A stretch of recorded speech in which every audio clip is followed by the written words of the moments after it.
ஊடக நண்பர்களுக்கு வணக்கம். ஒவ்வொரு மாதமும் மாதத்தினுடைய கடைசி ஞாயிற்றுக்கிழமை அன்று மன் கி பாத் என்கின்ற மனதின் குரல் நிகழ்ச்சி பாரத பிரதமர் மோடி அவர்கள் அதில் உரையாற்றுவார். இன்று 10 ஆண்டுகளை மனதின் குரல் நிகழ்ச்சி நிறைவு செய்கிறது. நாடு முழுவதும் இந்த மனதின் குரல் நிகழ்ச்சியை ஒவ்வொரு பகுதியிலே இருக்கக்கூடிய மக்கள், அது தொலைக்காட்சி வாயிலாகவும் ரேடியோ வாயிலாகவும் அலைபேசி வாயிலாகவும் கூட கோடிக்கணக்கான மக்கள் பார்க்கிறார்கள், கேட்டுக்கொண்டிருக்கிறார்கள். இந்த நிகழ்ச்சியினுடைய முக்கியத்துவம் என்பது ஏதோ ஒரு குக்கிராமத்தில் ஏதோ ஒரு மூலையில் ஒரு சாதாரண குடிமகன் செய்கின்ற ஒரு நல்ல சிறந்த செயல் என்பது உலகம் முழுவதும் சென்று சேர்கின்ற விதத்திலே அவர்களுக்கு முக்கியத்துவம் கொடுத்து நாட்டினுடைய பிரதமர் அதை பற்றி குறிப்பிட்டு உரையாற்றுகிறார். எனக்கே தனிப்பட்ட முறையிலே தெரியும், எத்தனையோ நபர்கள் செய்கின்ற மிகச்சிறந்த சேவைகள், அவர்களுடைய கண்டுபிடிப்புகள், மனித குலத்திற்கு அவர்கள் ஆற்றுகின்ற பணிகள் என்று இதுவரை நமக்கு அருகில் இருக்கின்ற மனிதர்கள் செய்கின்ற செயல் கூட அவருடைய மனதின் குரல் நிகழ்ச்சியின் வாயிலாக நாம் கேட்டறிந்திருக்கிறோம். குறிப்பாக கோவை மாவட்டத்தில் பல்வேறு நபர்களை பற்றி, நிகழ்வுகளை பற்றி எல்லாம் கூட மனதின் குரல் நிகழ்ச்சியில் பாரத பிரதமர் உரையாற்றி இருக்கிறார். அதற்கு இந்த பகுதியை சார்ந்தவர்கள் என்கின்ற முறையிலே எங்களுடைய நன்றியை அவருக்கு தெரிவிக்கிறோம்.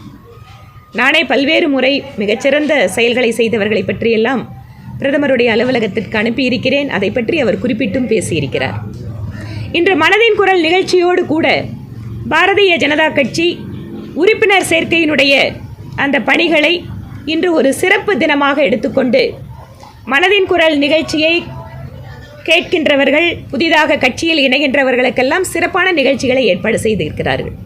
இதோ இன்று கூட கோவை தெற்கு சட்டமன்ற தொகுதியிலே ராமநாதபுரம் பகுதியில் சம்பூர்ணா அப்படிங்கிற எங்களுடைய பூத்தினுடைய தலைவர், அவருடைய வீட்டில், அவருடைய தெருவில் இருக்கின்றவர்கள் எல்லாம் இன்று மனதின் குரல் நிகழ்ச்சியும் கேட்டுவிட்டு கட்சியிலேயும் உறுப்பினராக இணைந்திருக்கிறார்கள். இவையெல்லாம் ஒரு மிகப்பெரிய ஒரு மாற்றம் தமிழகத்தில் நடந்து கொண்டிருக்கிறது என்பதற்கான அறிகுறி. ஒவ்வொரு பகுதியில் இருக்கக்கூடிய சாதாரண குடும்பத்து பெண்கள் எல்லாம் கூட இன்று பாரதிய ஜனதா கட்சிக்கு வருகிறார்கள். அவர்களுடைய வீட்டையே ஒரு அலுவலகமாக மாற்றுகிறார்கள். அவர்கள் அருகில் இருப்பவர்களை எல்லாம் அழைத்து உறுப்பினராக்குகிறார்கள் என்றால் அமைதியான ஒரு மாற்றம் தமிழகத்தில் பாரதிய ஜனதா கட்சிக்கு சாதகமாக நடந்து கொண்டே இருக்கிறது. பாரதிய ஜனதா கட்சி ஜனநாயக ரீதியான கட்சி. எங்களுடைய தேசிய தலைவர்கள் எல்லாரும் கூட ஒரு முறை அல்லது மேக்ஸிமம் 2 முறை தான் தலைவராக ஒரு பொறுப்பிலே இருக்க முடியும். எங்கள் பகுதியில் கூட ஒரு மண்டல் தலைவர் இருக்கார், 6 வருஷம்தான் அவர் தலைவராக இருக்க முடியும். அந்த மாதிரி எங்களுடைய கட்சியிலே ஒரு குறிப்பிட்ட காலம் என்பதும், கட்சியில் சாதாரணமாக உறுப்பினராக இருப்பவர்கள் கூட ஒரு உயர்ந்த பொறுப்புக்கு வர முடியும் என்பதை இன்றும் நிரூபித்துக் கொண்டிருக்கக்கூடிய ஒரு கட்சி. ஒரு சாதாரண கட்சியினுடைய உறுப்பினர் நாளை மத்திய மந்திரி ஆவதற்கும் மாநிலத்தினுடைய முதலமைச்சர் ஆவதற்கும் வாய்ப்பு இருக்கக்கூடிய ஒரு கட்சி இருக்கும் என்றால் இந்தியாவிலேயே அது பாரதிய ஜனதா கட்சி மட்டும்தான் என்று தமிழகத்தில் பார்த்து கொண்டிருக்கிறோம். இன்று மாலை துணை முதல்வராக முதலமைச்சருடைய மகன், இப்போது விளையாட்டுத்துறை அமைச்சராக இருக்கின்ற திரு உதயநிதி ஸ்டாலின் அவர்கள் பதவியேற்க இருக்கிறார் என்கின்ற அறிவிப்பு வந்திருக்கிறது. இது கூடவே 400 நாட்களுக்கு மேலாக வெற்றிகரமாக தியாகியாக திராவிட முன்னேற்ற கழகத்திற்கு இருந்து எப்படியெல்லாம் வேலை வாங்கி கொடுப்பதற்காக பணம் வாங்கினோம், ஆனால் அவர்கள் புகார் கொடுத்தவுடன் அந்த பணத்தை திருப்பி கொடுத்தோம் என்று கூறிய ஒரு முன்னாள் மந்திரி மீண்டும் அமைச்சராக இருக்கிறார் என்கின்ற செய்தியும் பார்க்கிறோம். திராவிட முன்னேற்ற கழகம் 2021 ஆட்சிக்கு வந்ததற்கு பின்பாக திராவிட மாடல் என்கின்ற வார்த்தையை பயன்படுத்துகிறார்கள். அதற்கு அவர்கள் சமூக நீதி, சமத்துவம், பெரியாரிய சிந்தனை என்று பல்வேறு டெஃபினேஷனுக்கு அது விளக்கத்தை சொல்கிறார்கள். ஆனால் திராவிட மாடல் என்றால் எங்களை பொறுத்தவரை நாங்கள் பார்ப்பது வாரிசு அரசியல், குடும்ப அரசியல், ஊழல் அரசியல், ஊழலுக்கு துணை போகின்ற அரசியல், தன்னுடைய மந்திரி சபையிலே 1/3 அமைச்சர்கள் ஊழல் குற்றச்சாட்டிற்கு ஆளானவர்களை வைத்துக்கொண்டு மாநிலத்தினுடைய முதல்வர் திரு ஸ்டாலின் அவர்கள் ஆட்சியை தருகிறேன் என்று எப்படி சொல்ல முடியும்? இன்று மாநிலத்தினுடைய ஒரு அமைச்சர் சொல்கிறார், வாரிசு இல்லாதவர்கள் வாரிசு அரசியலை பற்றி பேசுகிறார்களாம். திராவிட முன்னேற்ற கழகம் ஒரு காலத்தில் ஜனநாயக ரீதியான கட்சியாக இருந்தது. உட்கட்சி ஜனநாயகத்தை போற்றி பாதுகாக்கின்ற ஒரு இயக்கமாக அந்த கட்சி ஆரம்பிக்கப்பட்டது. எளிய மனிதர்கள் கூட அந்த கட்சியிலே ஒரு உயர்ந்த பொறுப்பிற்கு வருவதையெல்லாம் 30 ஆண்டுகளுக்கு முன்பாக சாதாரணமாக பார்க்க முடிந்தது. இன்று திராவிட முன்னேற்ற கழகத்தில் 50 ஆண்டுகளுக்கு மேலாக 60 ஆண்டுகளுக்கு மேலாக உழைத்தவர்கள் எல்லாம் எங்கோ ஒரு ஓரத்தில் இருக்கிறார்கள். ஒரு குடும்பத்தில் பிறந்த ஒரே காரணத்திற்காக அந்த குடும்பத்தினுடைய வாரிசுகள் மட்டுமே மாநிலத்தினுடைய முதலமைச்சர் பொறுப்புக்கு வந்து கொண்டிருக்கிறார்கள் என்றால் இதுதான் திராவிட மாடலா? மாநிலத்தினுடைய முதல்வர் திரு மு க ஸ்டாலின் அவர்கள், அவரும் ஒரு துணை முதல்வராக இருந்து வந்தவர் தான். முன்னாள் முதல்வர் கலைஞர் கருணாநிதி ஐயா அவர்கள் தன்னுடைய வயது மூப்பின் காரணமாக தன்னுடைய உடல்நிலையை கருத்தில் கொண்டு இன்றைய முதலமைச்சரை அன்று துணை முதல்வராக்கினார். ஆனால் இன்று துணை முதல்வருக்கான அவசியம் ஏன் வந்திருக்கிறது? மாநிலத்தினுடைய முதல்வர் இதற்கென காரணத்தை சொல்ல வேண்டும். எதற்காக இந்த புதிய பொறுப்பு உங்களுடைய அமைச்சருக்கு, உங்களுடைய மகனுக்கு? மகன் என்கின்ற ஒரு காரணத்தை தவிர துணை முதல்வராக்குவதற்கு உதயநிதி ஸ்டாலின் அவர்களுக்கு வேற ஏதேனும் தகுதிகள் உண்டா? சட்டப்பேரவையிலே நானும் ஒரு உறுப்பினர் பார்த்து கொண்டிருக்கிறேன். ஒரு இளைஞருக்கு வாய்ப்பு தர வேண்டும் என்றால் உங்கள் கட்சியிலேயே, ஏன் திரு அன்பில் மகேஷ் இருக்காரு, நம்ம சின்சியராக இப்போ அசம்பிளியில் உட்காந்து கரெக்டாக பதில் சொல்லிட்டு இருக்காரு. இல்லை, இன்னும் கூட ஒரு சீனியர் வேணும், அனுபவம் வேணும். திரு டிஆர்பி ராஜா இருக்காரு, அவர்களை எல்லாம் கூட உங்களால் துணை முதல்வர் ஆக்க முடியவில்லை. ஏன்?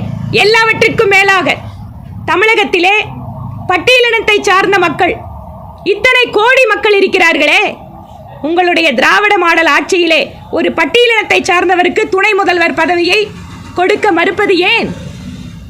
இதுதான் திராவிட மாடலா? பட்டியலினத்தை சார்ந்த அமைச்சர்கள் என்ன இலாக்காக்கள் அவர்களுக்கு கொடுக்கப்படுகிறது? இன்றைக்கு திருமதி கயல்வெளி அவர்களுக்கு மனித வளத்துறை ஒதுக்கப்பட்டிருக்கிறது. ஒரு பெண்மணி என்கின்ற முறையிலே, அது முதல் முறை எம்எல்ஏவான அந்த பெண் அமைச்சருக்கு என்னுடைய வாழ்த்துக்களை தெரிவித்துக் கொள்கிறேன். ஆனால் மிக உயர்ந்த பொறுப்புகள், மிக முக்கியமான துறைகள் எல்லாம் ஏன் பட்டியலினத்தை சார்ந்தவர்களுக்கு ஒதுக்கப்படுவதில்லை? உங்களுடைய கூட்டணி கட்சியாக இருக்கின்ற எத்தனையோ கட்சிகள் இருக்கிறார்கள்.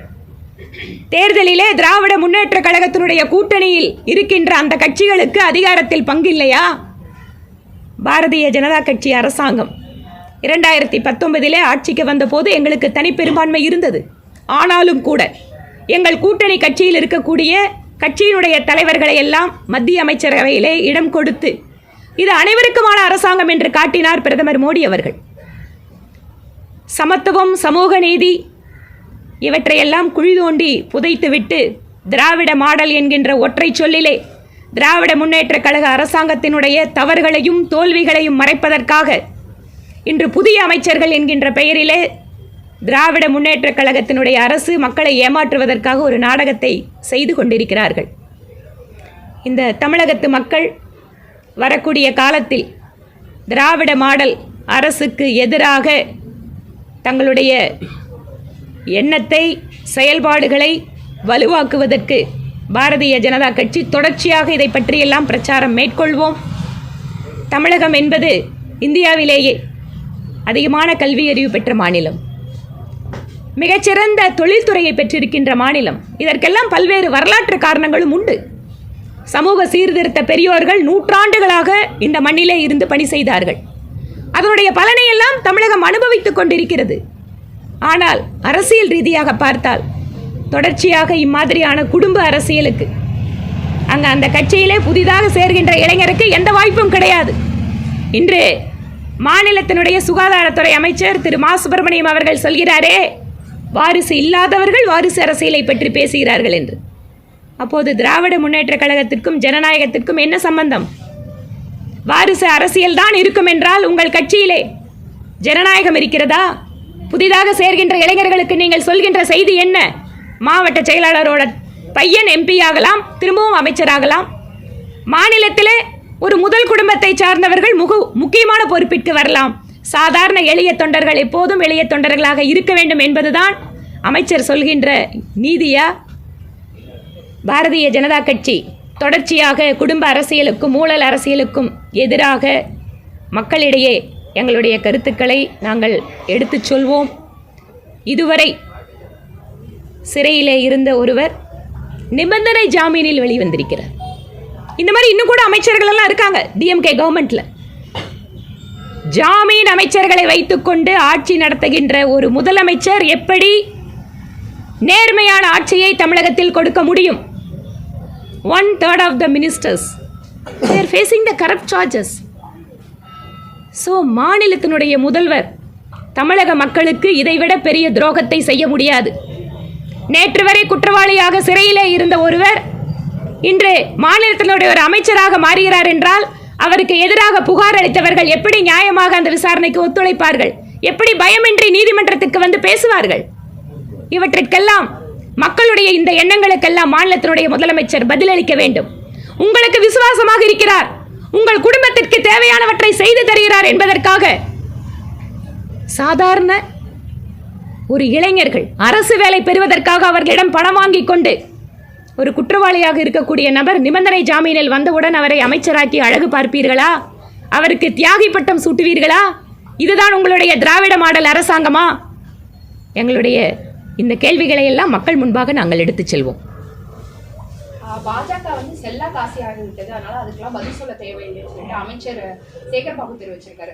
தொடர்ச்சியா வந்துட்டு துணை முதல்வர் ஆகுவதற்கு திமுக தொண்டர்களோ இல்லை திமுக அமைச்சர்களோ எதிர்ப்பு தெரிவிக்கவில்லை, ஆனால் எதிர்கட்சியினால அதை சொல்லிட்டே இருக்காங்க அப்படிங்கிற பொருள் வருது. நாங்கள் வந்து இப்போ எதிர்கட்சி அப்படிங்கிறதால இதை சொல்லலை. மக்கள் முன்பாக மனதில் இருக்கின்ற குரலை ஒரு அரசியல் கட்சியினுடைய நிர்வாகிகளாக ஒரு எம்எல்ஏவாக நாங்கள் சொல்கிறோம். உங்களோட கட்சியில் திராவிட முன்னேற்ற கழகத்தில் வாரிசு அரசியல் எங்ககிட்ட இல்லை அப்படின்னு உங்களால் சொல்ல முடியல, அதனால் பிஜேபியை செல்லா காசுங்கிறீங்க. இதே பிஜேபி எதிர்த்து தான் ஒவ்வொரு நாளும் உங்களோட அரசியலை பண்ணிட்டு இருக்கிறீங்க. 2026 சட்டமன்ற தேர்தலில் வாரிசு அரசியல் அப்படிங்கிற ஒரு ஃபேக்டர் மிகப்பெரிய தேர்தல் பிரச்சாரம் அதிகமாக மாறுமா? நாங்கள் மக்கள் முன்பாக வைக்கிறோம். பிஜேபி கட்சியில் பாருங்க, சாதாரண எளிய குடும்பத்து பெண்மணிகள், இளைஞர்கள், ஏன் கட்சியில் புதிதாக இணைந்தவர்கள், ரொம்ப நாள் இருந்தவங்க, எல்லாத்துக்கும் ஒரு வாய்ப்புகளை இந்த கட்சியில் கொடுக்க முடியும். நாங்கள் இன்னைக்கு வந்து யார் கட்சியில் சேர்ந்தாலும் அவங்க இந்த நாட்டினுடைய பிரதமராவதற்கு கூட வாய்ப்பு இருக்கிறதுன்னு சொல்கிற ஒரே கட்சி இன்னைக்கு பிஜேபி மட்டும்தான். அதனால் நிச்சயமாக இதனுடைய தாக்கம் இருக்கும். தமிழகத்தினுடைய இளைஞர்களுக்கு திராவிட முன்னேற்ற கழகம் சொல்கின்ற செய்தி என்பது இதுதான். எங்கள் குடும்பத்தில் பிறந்தா முதல் சேரு, இல்லைன்னா இந்த கட்சி குழைச்சாலும் சரி, மக்களுக்கு உழைச்சாலும் சரி, எங்களோட கருணையில் ஏதோ நாங்கள் இதை கொஞ்சத்து கொடுக்குறோம். இதுதான் அவர்களுடைய அரசியல்.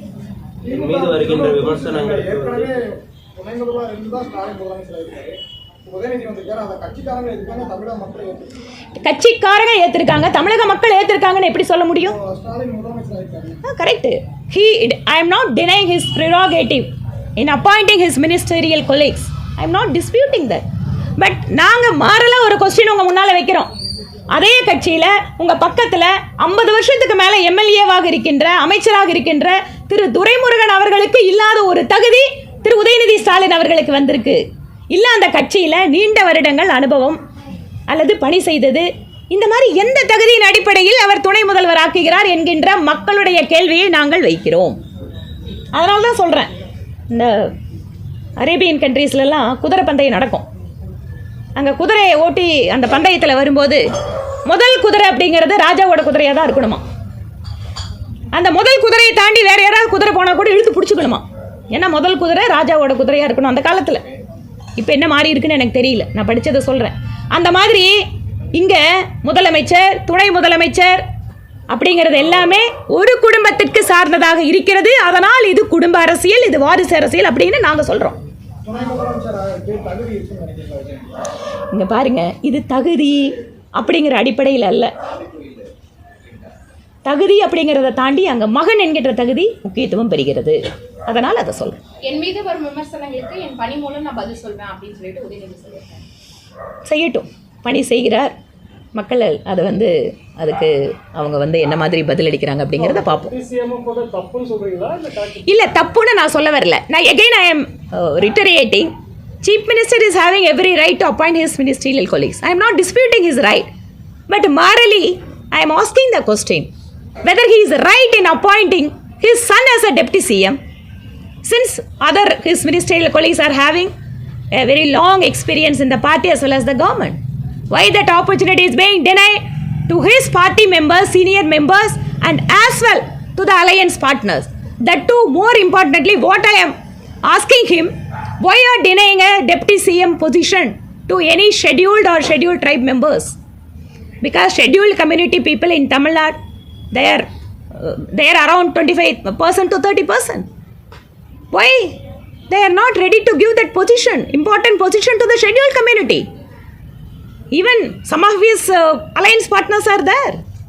So what is preventing him from giving this important position to either his senior members or to other coalition partners? Do you see this as a dynasty? What is more than that? If it is not dynasty, then what is dynasty?